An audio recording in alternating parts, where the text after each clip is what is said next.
Nahuli cam naman ang isang taga-airport police na binasag ang salamin ng isang taxi.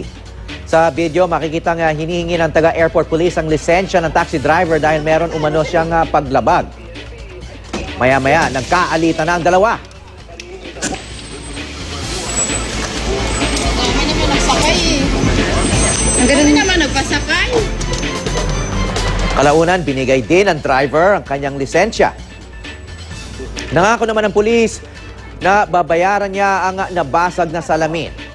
Ayon sa Manila International Airport Authority o MIAA. Nangyaring insidente noong Biyernes sa Terminal 3 ng NAIA.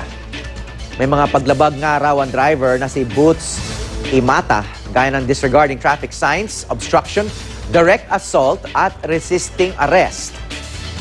Na-inquest na siya para dito. Ang nasangkot na airport police ay kinilalang si SPO2 Alejandro Pineda Jr. Iniimbestigahan pa ng MIA kung may pananagutan si Pineda.